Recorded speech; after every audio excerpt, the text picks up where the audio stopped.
पर आपके साथ मैं हूं सोनाली सिंह। इस वक्त की सबसे बड़ी खबर राजनीतिक गलियारे से यही कि मध्य प्रदेश छत्तीसगढ़ में कांग्रेस की पहली लिस्ट जारी कर दी गई है। मध्य प्रदेश की बात कर लें तो 144 सीटों पर नामों का ऐलान किया गया है। वहीं छत्तीसगढ़ में 30 उम्मीदवारों के नाम घोषित किए गए हैं। पाटन से सीएम भूपेश बघेल कांग्रेस के उम्मीदवार चुने गए हैं। वहीं टीएस सिंहदेव को अंबिकापुर से टिकट मिला है।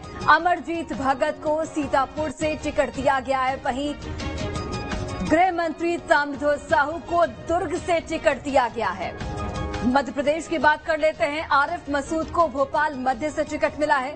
लाहौर से गोविंद सिंह जो कि नेता प्रतिपक्ष हैं, उन्हें टिकट दिया गया है। श्योपुर से बाबूलाल जंडेल को टिकट दिया गया है। दतिया से अवधेश नायक को टिकट दिया गया है जो कि नरोत्तम मिश्रा के सामने चुनाव लड़ने वाले हैं। शिवपुरी से केपी सिंह को टिकट दिया गया है। इंदौर 1 से संजय शुक्ला को टिकट दिया गया है जो कि कैलाश विजयवर्गीय के सामने विधानसभा चुनाव लड़ते हुए नजर आएंगे। इंदौर 2 से चिंटू चौकसे को उम्मीदवार बनाया गया है। इंदौर 4 की बात कर ले, इंदौर 4 से राजा मंगवानी को टिकट दिया गया है। राव से जीतू पटवारी कांग्रेस के उम्मीदवार बनाए गए हैं। जीतू पटवारी एक महत्वपूर्ण नाम। सांवेर से रीना बोरासी को टिकट दिया गया है। वहीं देपालपुर से विशाल पटेल को कांग्रेस ने अपना उम्मीदवार चुना है। और देखिए इसी बीच बड़ी जानकारी, खरगोन जिले से 5 वर्तमान विधायकों को टिकट दिया गया है। बड़वा से नरेंद्र पटेल को टिकट दिया गया है। बड़वा से बीजेपी ने सचिन बिरला को टिकट दिया है। खरगोन से रवि जोशी, कसरावद से सचिन यादव को यहां पर टिकट दिया गया है। ये तमाम वो नाम हैं जो कांग्रेस की लिस्ट में शामिल है। खरगोन जिले से 5 वर्तमान विधायकों को टिकट दिया गया है। और देखिए कांग्रेस की लिस्ट में यही कमोबेश स्थिति देखने को मिल रही है कि जो भी सिटिंग एमएलएज हैं, जो भी पूर्व मंत्री हैं, उन्हें ही एक बार फिर से चुनावी मैदान में उतारा गया है। बड़वा से नरेंद्र पटेल को टिकट दिया गया है। बड़वा से ही बीजेपी की अगर बात कर लेते हैं तो बीजेपी ने सचिन बिरला को टिकट दिया है। यानी कि बड़वा से कांग्रेस से नरेंद्र पटेल होंगे और बीजेपी से सचिन बिरला को टिकट दिया गया है। खरगोन से रवि जोशी को टिकट दिया गया है। वहीं कसरावद से सचिन यादव को कांग्रेस ने अपना प्रत्याशी चुना है। चलिए अधिक जानकारी के साथ सहयोगी अंकुश इस वक्त, माफ कीजिएगा, अतुल शर्मा इस वक्त लाइव जुड़े हुए, सीधे उनका। और चलिए अंकुश हमारे साथ लाइव जुड़े हुए हैं। अंकुश, अगर छत्तीसगढ़ की बात की जाए तो छत्तीसगढ़ में जिस तरीके से हम देखें 30 सीटों पर ऐलान किया गया प्रत्याशियों का, जिसमें से 20 सीटों पर पहले चरण में मतदान होने हैं, जिसमें बस्तर संभाग की 12 सीटें शामिल हैं। वहीं पर अगर हम राजनांदगांव लोकसभा क्षेत्र की बात करें तो वहां पर 8 सीटें शामिल हैं। इन क्षेत्रों में किस तरीके से समीकरण कांग्रेस की ओर से बिठाया गया है?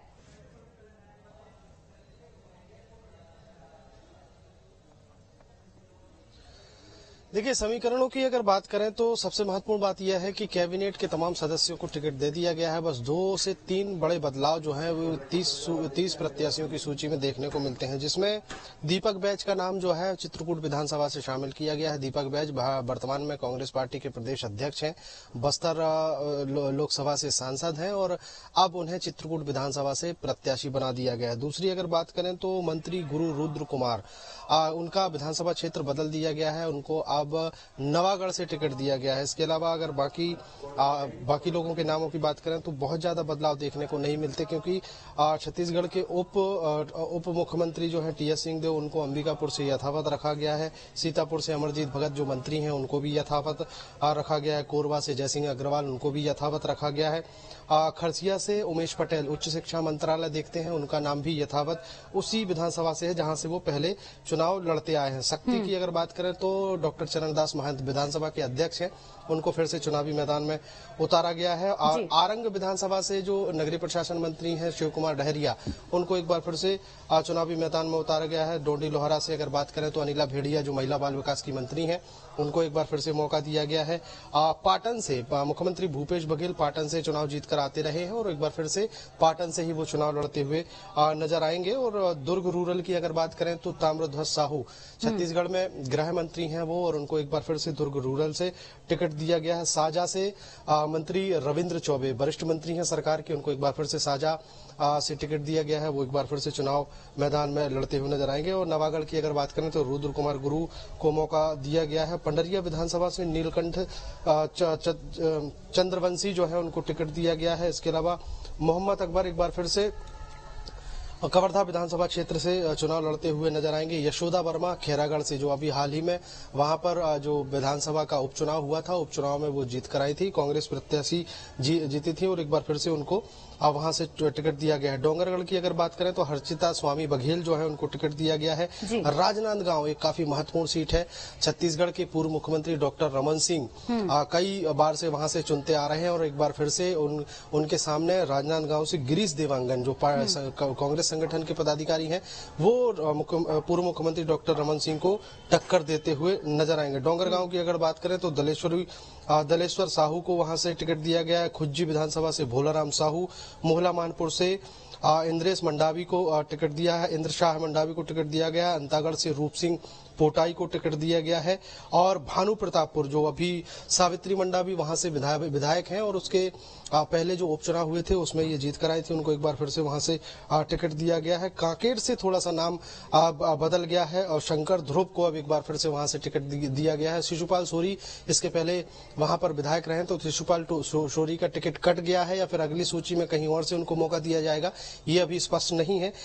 सबसे महत्वपूर्ण सीट है जो कोंटा विधानसभा, जो कांग्रेस पार्टी का गढ़ माना जाता है। मंत्री कवासी लखमा वहां से कई बार के विधायक रह चुके हैं, अभी भी वर्तमान में भी विधायक है, जीतते आए हैं, तो उनको एक बार फिर से वहां से मौका दिया गया है। और बीजापुर से विक्रम मंडावी को मौका दिया गया है, जो बीजापुर से बीजेपी के कैंडिडेट को जो है वहां पर टक्कर देते हुए नजर आएंगे। तो ये कुछ बड़े नाम हैं जिसमें बदलाव नहीं हुए। लखेश्वर बघेल जो है वो बस्तर विधानसभा से उनको कांग्रेस पार्टी ने मौका दिया है। तो स्वाभाविक है, ये सारी चीजें पहले से तय थी और सारी चीजें स्पष्ट जो है वो आज हुई है। नवरात्रि का पहला दिन है, जैसे कि कांग्रेस पार्टी की तरफ से पहले से ही बयान आते रहे हैं कि पितृपक्ष चल रहा है, पितृपक्ष में कोई घोषणा नहीं होगी और पितृपक्ष जैसे ही संपन्न हुआ, समाप्त हुआ और नवरात्रि के पहले ही दिन सुबह सुबह कांग्रेस पार्टी ने अपने 30 कैंडिडेट की सूची जारी कर दी है, जिसमें मुख्यमंत्री भूपेश बघेल अपने तमाम कैबिनेट के सदस्यों के साथ चुनाव लड़ते हुए नजर आएंगे इस सूची के हिसाब से। और काफी महत्वपूर्ण ये सूची है। अब दूसरी सूची के सवाल की अगर बात करें तो दूसरी सूची कब तक आएगी, कब तक प्रत्याशियों की घोषणा होगी, तो उसको लेकर भी बहुत ज्यादा देर जो है वो बची नहीं है। कहा यह जा रहा है कि आज शाम तक एक सूची और आ सकती है और उस सूची में बाकी के नाम शामिल किए जा सकते हैं। बिल्कुल। चलिए अंकुश, बहुत बहुत धन्यवाद तमाम जानकारी हम तक पहुंचाने के लिए। आप नजर बनाकर रखिए, वापस लौटेंगे आपके पास। और चलिए बढ़ते आगे। छत्तीसगढ़ में कांग्रेस ने 30 सीटों पर प्रत्याशी जारी कर दिए गए हैं और प्रत्याशियों के नाम में मुख्यमंत्री, डिप्टी सीएम, विधानसभा स्पीकर, 10 मंत्रियों को यहां पर टिकट दिया गया है। पूर्व सीएम रमन सिंह के सामने गिरीश देवांगन चुनाव लड़ते हुए नजर आएंगे। तो चुनाव से जुड़ी बड़ी खबर, बड़ी जानकारी आप तक पहुंचा रहे हैं। छत्तीसगढ़ में कांग्रेस ने अपनी 30 प्रत्याशियों की लिस्ट जारी कर दी है, जिसमें कई महत्वपूर्ण नाम हैं। मुख्यमंत्री Bhupesh Baghel, deputy CM TS Singhdeo, विधानसभा स्पीकर चरणदास महंत, 10 मंत्रियों को यहां पर टिकट दिया गया है। पूर्व सीएम रमन सिंह के सामने गिरीश देवांगन चुनाव लड़ते हुए नजर आएंगे राजनांदगांव सीट से, जो कि बेहद महत्वपूर्ण सीट मानी जाती है। वहीं पर डिप्टी सीएम टीएस सिंहदेव यहां पर अंबिकापुर सीट से चुनाव लड़ते हुए नजर आएंगे। पाटन से मुख्यमंत्री भूपेश बघेल, उनके सामने उनके भतीजे विजय बघेल रहने वाले हैं। इसके साथ ही 10 मंत्रियों को, जो कैबिनेट के मंत्री हैं, उन्हें टिकट दिया गया है। कई सिटिंग एमएलएज को उतारा गया है यहां पर कांग्रेस की ओर से, यानी कि यहां पर छत्तीसगढ़ की अगर मैं बस बात करूं तो छत्तीसगढ़ में कांग्रेस ने जो लिस्ट जारी की है उसमें मंत्रियों को टिकट दिया गया है, विधानसभा स्पीकर को टिकट दिया गया है, मुख्यमंत्री को टिकट दिया गया है। वहीं देखिए यहां पर छत्तीसगढ़ की अगर बात करें तो 6 विधायकों की टिकट यहां पर कटी है। तो मुख्यमंत्री, डिप्टी सीएम, विधानसभा अध्यक्ष, विधानसभा स्पीकर समेत 10 मंत्रियों को यहां पर टिकट दिया गया है। 30 सीटों पर प्रत्याशियों के नाम घोषित कर दिए गए। लंबे समय से मंथन चल रहा था, कहा जा रहा था कि 60 सीटों पर नाम तय हो चुके हैं। कहा यह भी जा रहा है कि दूसरी लिस्ट आज शाम तक जारी हो सकती है, ये भी कयास लगाए जा रहे हैं। तो छत्तीसगढ़ में कांग्रेस ने 30 सीटों पर प्रत्याशियों के नाम घोषित कर दिए हैं। मुख्यमंत्री, डिप्टी सीएम, विधानसभा स्पीकर के साथ 10 मंत्रियों के नाम इस सूची में शामिल किए गए हैं। और चलिए, बुधनी से कांग्रेस ने विक्रम मस्ताल को टिकट दिया है। बड़ी और महत्वपूर्ण जानकारी आप तक पहुंचा रहे हैं। मुख्यमंत्री शिवराज सिंह चौहान के सामने विक्रम मस्ताल को उतारा गया है, जो कि टेलीविजन कलाकार बताए जा रहे हैं। तो बुधनी सीट की अगर बात करें तो कांग्रेस ने विक्रम मस्ताल को टिकट दिया है। वहां से मुख्यमंत्री शिवराज सिंह चौहान बीजेपी के उम्मीदवार घोषित किए गए हैं। और अब देखने वाली बात होगी कि टक्कर कितनी जोरदार होती है, क्योंकि मुख्यमंत्री लगातार अलग अलग विधानसभा क्षेत्रों में चुनाव प्रचार करते हुए अब नजर आ रहे हैं। बुधनी सीट से उन्हें प्रत्याशी बनाया गया है मुख्यमंत्री को, और वहां भी चुनाव प्रचार वो करते हुए नजर आएंगे। वहीं पर शिवराज सिंह चौहान के सामने कांग्रेस ने विक्रम मस्ताल को टिकट दिया। देखिए, कांग्रेस की पहली लिस्ट में कौन कौन से नाम शामिल है। जो प्रमुख नाम है, छिंदवाड़ा से कमलनाथ को टिकट दिया गया है। ग्वालियर दक्षिण से प्रवीण पाठक को टिकट दिया गया है। भितरवाड़ से लखन सिंह यादव को प्रत्याशी बनाया गया। इसके साथ ही भांडेर से फूल सिंह बरिया को टिकट दिया गया है। ये तमाम नाम है जो कांग्रेस की पहली सूची में सामने आए हैं। बुधनी से विक्रम मस्ताल, जो कि अभी बता रहे थे हम, ये टेलीविजन कलाकार है जो कि शिवराज सिंह चौहान के सामने चुनाव लड़ते हुए नजर आएंगे। अटेर से हेमंत कटारे को टिकट दिया गया है। लहार से डॉक्टर गोविंद सिंह को टिकट दिया गया है। इसके साथ ही मेहगांव से राहुल भदौरिया को टिकट दिया गया, उन्हें प्रत्याशी बनाया गया है।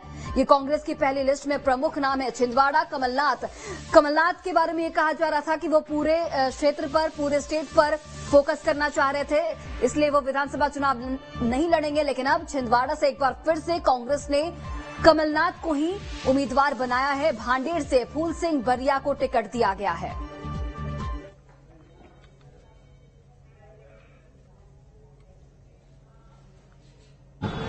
जिन्होंने सर्वे के बाद अगर ये पाया कि वहां के साथी, वहां के कार्यकर्ता एक बार फिर मौका देना चाह रहे हैं, तो उनका सम्मान उन्होंने रखा। तो मैं अत्यंत आभारी हूँ। नए चेहरों को भी मौका दिया गया जी, नए पुराने हैं और ऐसे ही हैं, ऐसे ही चलता है। एक मिश्रित टीम है और प्रयास हम लोग का यही है कि जो काम चालू किया था 5 साल पहले, उसको निरंतर आगे बढ़ाते रहें। कई चीजें हैं जो हुई हैं, कुछ चीजें हैं जो नहीं हुई हैं, नई चीजें होंगी करने के लिए। तो ये सारे लक्ष्य हासिल करने के लिए मौका मांगना है। भाजपा ने अभी तक अंबिकापुर से कोई नाम जारी नहीं किया है। ये 5 विधानसभाओं में उनके नाम नहीं आए हैं, तो मेरे ख्याल से अब आ जाने चाहिए। आपने अंबिकापुर से अभी तक नहीं जारी किया, क्या लगा? वो अलग अलग स्ट्रैटेजी रहती है पार्टी की। कांग्रेस ने भी रुक के नाम जारी किए। कांग्रेस ने भी मौका मिला कांग्रेस को देखने का कि कौन कौन प्रत्याशी हैं। अब हम उनके बाद जारी करने की स्थिति में है। वो उनको भी अवसर मिला है कि कुछ विधानसभाओं में वो कांग्रेस के प्रत्याशी घोषित होने के बाद अपना प्रत्याशी दे सके। राजनांदगांव में रमन सिंह के सामने गिरीश देवांगन खड़े। जी, एक ये नया नाम है, आउट ऑफ द बॉक्स वाला है। हम लोग पहले इसके बारे में सोच नहीं रहे थे, लेकिन समीकरण, सामाजिक समीकरण, कई चीजों को देखते हुए एक वरिष्ठ हमारे कांग्रेस के संगठन के साथी रहे, वरिष्ठ कांग्रेस जन हैं छत्तीसगढ़ के, तो अच्छी टक्कर देंगे। मुख्यमंत्री लगातार राजनांदगांव का भी दौरा कर रहे हैं। उन्होंने कहा है कि कमल को वोट देना बता अडानी को। जी, ये बात जुड़ गई है, क्योंकि केंद्र सरकार इतना सहयोग करती दिखती है कुछ व्यवसायिक घरानों का, बड़े व्यवसायिक घरानों का, तो वो नाम जुड़ जाता है कि पहले भी रमन सिंह जी के शासनकाल में कुछ लोगों को बहुत ज्यादा मदद मिली, बहुत आगे वो बढ़े, तो दिखता है लोगों को। तो वही चीज मुख्यमंत्री जी ने कही। सांसद को भी, दीपक बैस को भी इस बार नाम दिया गया है। जी, मेरे ख्याल से वहां से वो सबसे अच्छे प्रत्याशी साबित होंगे अपने विधानसभा से, और वहां से लड़ने से आसपास के भी विधानसभाओं पर सीधा अनुकूल प्रभाव कांग्रेस के लिए पड़ेगा।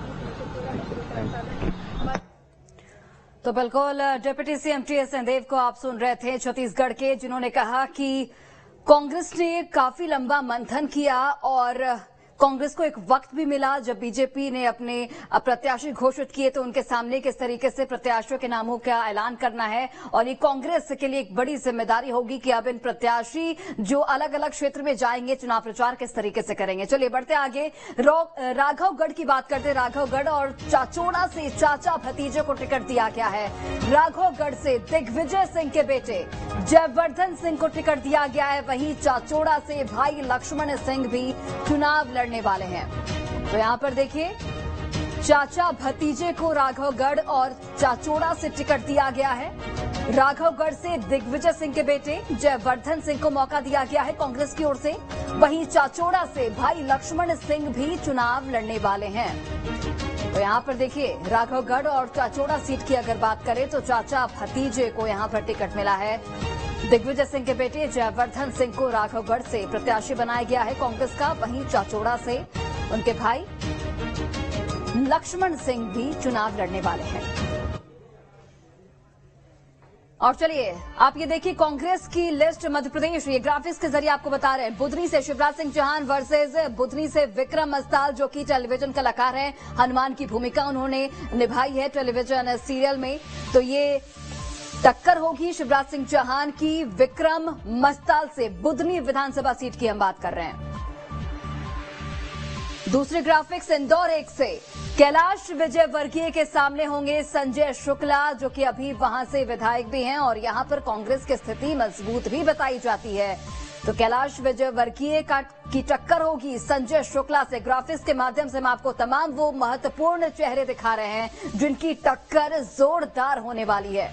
इंदौर 1 से कैलाश विजयवर्गीय को बीजेपी ने टिकट दिया था, जो कि महासचिव हैं बीजेपी के, और इंदौर 1 से संजय शुक्ला को यहां पर टिकट दिया गया है, जो कि उस क्षेत्र में काफी दबदबा रहते हैं। वर्तमान में वो वहां के विधायक भी हैं संजय शुक्ला, और ये कांटे की टक्कर देखने को मिलेगी। तीसरा ग्राफिक्स, इंदौर 2 की बात करें तो इंदौर 2 से देखिए रमेश मेंदोला को टिकट दिया गया है। वहीं इंदौर 2 से चिंटू चौकसे को यहां पर कांग्रेस ने उम्मीदवार घोषित किया है।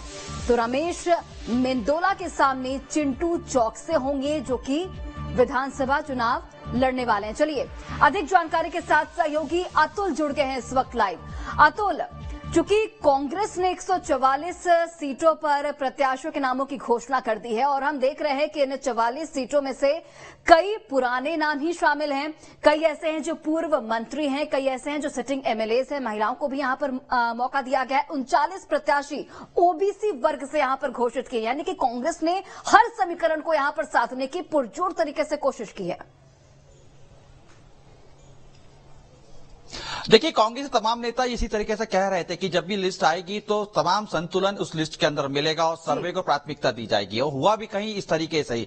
जिस तरीके से हम लिस्ट को समझ पा रहे तो कहीं ना कहीं कांग्रेस ने इस बार पट्टावाद यानी कि गुटबाजी छोड़कर सर्वे को आधार बनाया और सर्वे के आधार पर लगभग 144 नामों की घोषणा कर दी। कई लोगों के नाम भी कटे और कई लोगों के नाम भी जोड़े गए। इसमें सबसे प्रमुखता सबसे बड़ा अगर हम नाम देखें तो छिंदवाड़ा में कमलनाथ को मैदान में उतार दिया गया है। नेता प्रतिपक्ष है डॉक्टर गोविंद सिंह, उनको भी मैदान में उतारा गया है। सज्जन सिंह वर्मा को भी मैदान में उतारा गया है। चुरहट से अजय सिंह को भी मैदान में उतार दिया गया है। तमाम ये बड़े चेहरे हैं जो कहीं ना कहीं कांग्रेस की रीति नीति और रणनीति तय करते हैं। हालांकि देखिए, इसमें अगर हम देखें तो जिस तरीके से दक्षिण पश्चिम विधानसभा में पूर्व जनसंपर्क मंत्री रहे पीसी शर्मा, उनका टिकट होल्ड कर दिया गया है। इसके साथ में अगर हम भोपाल की बात करें तो भोपाल से मध्य से विधानसभा जो सिटिंग एमएलए है आरिफ मसूद, उनको जो है मैदान में उतारा गया है। नरेला विधानसभा अगर हम देखें तो मनोज शुक्ला को मैदान में उतारा गया। चिकित्सा शिक्षा मंत्री जो है बीजेपी से यहाँ से विधायक हैं, उनके सामने टिकट लगाया जाएगा। सबसे प्रमुख देखिए, इस तरीके से अगर हम देखें डबरा से चुकाने वाला नाम हम जरूर कह सकते हैं कि सामने आया है, वो सुरेश राजे का नाम है। क्योंकि देखिए, पिछले दिनों हमने देखा था सुरेश राजे का एक तथाकथित वीडियो वायरल हुआ था, जिसके बाद से पार्टी के अंदर और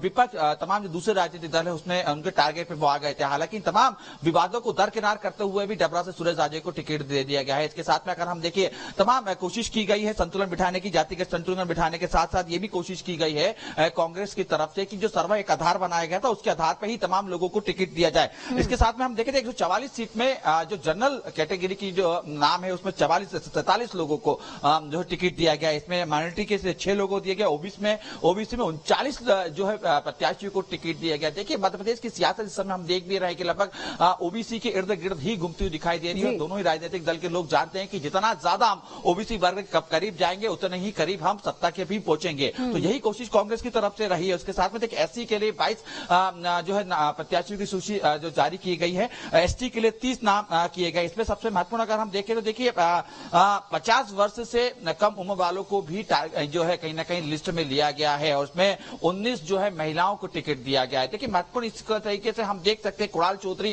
काला पीपल से विधायक जो है सिटिंग एमएलए हैं, उनको टिकट दिया गया है। कुल मिला के देखिए यही है कहीं ना कहीं कि इस बार तमाम जो एक कहा जा रहा था कि दिल्ली में जब बैठकें चल रही थी जिसमें कमलनाथ, दिग्विजय सिंह, अरुण यादव तमाम बड़े चेहरे थे, तो कहीं ना कहीं इस बात की एक आशंका जताई जा रही थी कि इस बार भी कांग्रेस के अंदर गुटबाजी और पट्टावाद जो चलता आया है वो हावी होता हुआ दिखाई देगा। लेकिन देखिए इस बार कम से कम इस बात की तो कहीं ना कहीं कांग्रेस जो सर्वे का एक आधार बता रही थी, सर्वे को एक चुनौती बता रही थी, सर्वे 3 बार सर्वे करने की दावा किया जा रहा था, वो सर्वे कहीं ना कहीं सामने निकल के आया। हालांकि हम देख रहे पूर्व जो विधानसभा अध्यक्ष एनपी प्रजापति, उनका टिकट काट दिया गया। ये बड़ा मामला है, बड़ी खबर हम इसको कह सकते हैं, क्योंकि देखिए एनपी प्रजापति कहीं ना कहीं सीधे तौर पर कमलनाथ के बहुत करीबी नाम माने जाते हैं। कमलनाथ के गुड लिस्ट में एक जो नेता है उनमें एनपी प्रजापति का नाम आता है, तो कहीं ना सीधे तौर पर कमलनाथ ने अपने जो साथ के जो करीबी जो लोग हैं उनको भी दरकिनार किया है सर्वे के आधार पर। इसके साथ में पीसी शर्मा की देखिए लगातार बात कर रहे थे, पीसी शर्मा दिग्विजय सिंह के करीबी माने जाते हैं और जो टिकट जब भी पीसी शर्मा को मिलता है तो वो दिग्विजय सिंह का इशारा उसके अंदर कहीं ना कहीं सहमति रहती है। लेकिन जब सीधे तौर पर जब इस बार होल्ड कर दिया गया है उनके टिकट को, तो ये मान के चल रहे हैं कि जो तमाम जो बड़े नेता हैं वो इस बात को समझ चुके हैं कि इस बार जो 2023 का चुनाव है कांग्रेस के लिए आसान नहीं है, कांग्रेस के लिए एक चुनौती भरा है, क्योंकि अगर ये चुनाव कांग्रेस के हाथ से चला जाता है तो एक लंबे अरसे तक कांग्रेस मध्य प्रदेश से दूरी रह सकती है। जिस तरीके से उत्तर प्रदेश का जो हर्ष है कांग्रेस का, वो मध्य प्रदेश में भी हो सकता है, क्योंकि मध्य प्रदेश में 2 दशक से बीजेपी की सरकार है। यही कोशिश की जा रही है, साम दाम दंड भेद सब अपनाया जा रहा है, यही कोशिश की जा रही है कि जनता से जुड़ा हुआ व्यक्ति, जनता से करीबी व्यक्ति और बेदाग वाला जो छवि वाला व्यक्ति है उसको चुनावी मैदान में उतारा जाए। और ये कहीं कहीं होता हुआ दिख भी रहे थे। कमलेश्वर पटेल की हम बात करें, कमलेश्वर पटेल लंबे समय से कांग्रेस की राजनीति करते हैं। उनके जो पिताजी इंद्रजीत कुमार जो पटेल थे, वो जो ओबीसी वर्ग है, अल्पसंख्यक वर्ग है, तमाम एसटी वर्ग है, उनके बहुत करीबी नेता माने जाते थे। कमलेश्वर पटेल भी कहीं ना कहीं ओबीसी के करीबी नेता माने जाते हैं। सीधे तौर पे उनके बीच में एक बड़ी पहट जो है रखते हुए तरुण भनोट का हम जबलपुर की बात करें तो तरुण भनोट पूर्व में वित्त मंत्री रहे कमलनाथ सरकार के अंदर, इस बार फिर से उनको कहीं ना कहीं सीधे तौर पर चुनाव मैदान में उतारा गया है। ये माना जाता है कि तरुण भट्ट सिर्फ जबलपुर नहीं, उसके आसपास के क्षेत्र में भी सीधे तौर पर कहीं ना कहीं प्रभावित करते हैं, लोगों से जुड़ाव रखते हैं। तो कुल मिला के हम ये कह सकते हैं कि कांग्रेस की जिस लिस्ट का इंतजार तमाम जो है बीजेपी तो कर रही थी, लेकिन जो प्रत्याशी भी कर रहे थे, तो 144 नामों के साथ कांग्रेस ने अपनी लिस्ट सामने रख दी है। बहरहाल लेकिन देखिए इसके साथ कई चुनौतियां भी हैं इस समय, क्योंकि देखिए कांग्रेस के अंदर ये माना जाता है कि जब लिस्ट आती है तो एक बगावत के सुर उठते हैं, और बगावत को रोकने के लिए हमने देखा था कि पिछले जो दिग्विजय सिंह ने मध्य प्रदेश के अलग अलग जिलों में दौरा भी किया था, गए भी थे, लोगों से बात भी की थी, पंकज के साथ संगत भी किया था, यानी कि लोगों के साथ बैठ के खाना भी खाया था। यही कोशिश की गई थी कि जब भी सूची आए तो इस प्रकार की जो कांग्रेस के अंदर पुराने जो कांग्रेस की एक छाप लगी हुई है, पुराना एक उदाहरण कांग्रेस के साथ हमेशा रहता है कि जब सूची आती है बगावत हो जाती है, उस बगावत को रोका जाए। देखिए अभी तक यानी सूची आए हुए लगभग 1 से 1.5 घंटे हो गया, लेकिन मध्य प्रदेश के उन 144 विधानसभाओं में से अभी तक कहीं से भी ऐसी खबर नहीं आई है कि इसमें बगावत की कोई स्थिति बनती हो। यही कोशिश कांग्रेस की तरफ की भी जा रही थी, कांग्रेस का ये मत भी था, कांग्रेस की सोच भी थी कि तमाम इन लोगों के साथ जब भी सूची आए तो एक बगावत के जो सुर है उसको रोक दिया जाए। देखिए हालांकि देखिए कमलनाथ के साथ हम देखे बुधनी से देख रहे हैं हम, शिवराज सिंह चौहान के साथ मस्ताना को उतारा गया है, ये फिल्मी कलाकार रहे हैं, हनुमान का रोल इनके साथ रहा है, तो बुधनी में उनको सामने उतार दिया गया। यानी कुल मिला के कह सकते हैं कि बड़ी जो 144 सीटों की जो लिस्ट है वो कहीं ना कहीं एक पूरी रणनीति के साथ, एक पूरे सर्वे के साथ, एक पूरी सहमति के साथ कांग्रेस ने मैदान में उतारा है। हालांकि देखिए इस तरीके बिल्कुल मोहित, और यहाँ पर हम ये देख भी रहे हैं कि किस तरीके से तमाम समीकरणों को साधने की यहाँ पर कांग्रेस की ओर से कोशिश की गई है, और अब कांग्रेस के लिए बड़ी चुनौती होगी कि किस तरीके से जो विरोध के सुर हैं जो अगर उठेंगे तो उसे किस तरीके से दबाया जाए। आपका रुख मैं करती हूँ। इस वक्त ग्वालियर से विनोद भी लगातार जुड़े हुए हमारे साथ। विनोद, ग्वालियर संभाग की बात करें तो वहां पर कौन से नाम इस लिस्ट में महत्वपूर्ण बताए जा रहे हैं? चूंकि विधायक केपी सिंह की बात करें तो उन्हें पिछोर की जगह शिवपुरी से टिकट दिया गया है, और बीजेपी की टिकट से यहां से ज्योतिरादित्य सिंधिया के लड़ने की चर्चा है। हालांकि ज्योतिरादित्य सिंधिया मना कर चुके हैं विधानसभा चुनाव लड़ने के लिए, लेकिन अभी तक इसकी पुष्टि नहीं हुई है कि वो नहीं लड़ेंगे। तो इस पर क्या समीकरण साधने की कोशिश कांग्रेस की ओर से की गई है? देखिए बिल्कुल मैं बता दूं, जिस तरह से शिवपुरी विधानसभा से यशोधरा राजे सिंधिया पिछले कई बार से विधानसभा चुनाव लड़ रही थी और लगातार जीतती चली आ रही थी, उनके सीट खाली करने के बाद कांग्रेस के पास ये एक अवसर है और इसीलिए केपी सिंह को पिछोर से निकालकर उनको शिवपुरी में टिकट दिया गया है। कांग्रेस कहीं न कहीं इस सीट को जीतने की अब पूरी कोशिश करेगी। जी कितना देख पा रहे हैं? पिछले 2-3 चुनाव आप लड़े हैं। देखिए, मेरे सामने कौन है, उनके सामने कौन है, ये महत्वपूर्ण नहीं है। मैं हमेशा से कहता हूं कि हमारा संविधान सबसे बड़ा अधिकार अगर लोकतंत्र का इस देश में हमारी जनता को मिला है तो वो चुनाव का मिला है। हार जीत महत्वपूर्ण नहीं है, जनता किसका चुनाव करती है ये महत्वपूर्ण है। और जनता चुनाव कैसे करती है? आपके कार्य को देखकर, आपके कर्मों को देखकर, और जब आपको मौका दिया तो आपने क्या किया इसको देखकर। क्या वह विषय जो जनता के थे, आपके लिए महत्वपूर्ण थे, हर वह विषय वो आपने गंभीरता के साथ संज्ञान में लिया।